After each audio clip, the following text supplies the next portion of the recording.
মৃত্যু হলো জীবনের আর একটা পর্ব। অন্য পর্বগুলো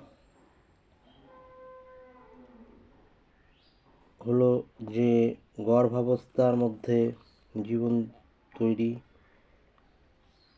একটা শিশুর টডলারে পরিণত হওয়া, প্রাপ্তবয়স্কতা অর্জন করা, বিবাহ করা, মা বাবার হওয়া।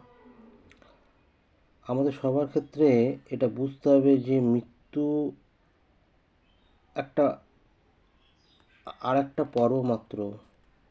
আমাদেরকে প্রথমে বুঝতে হবে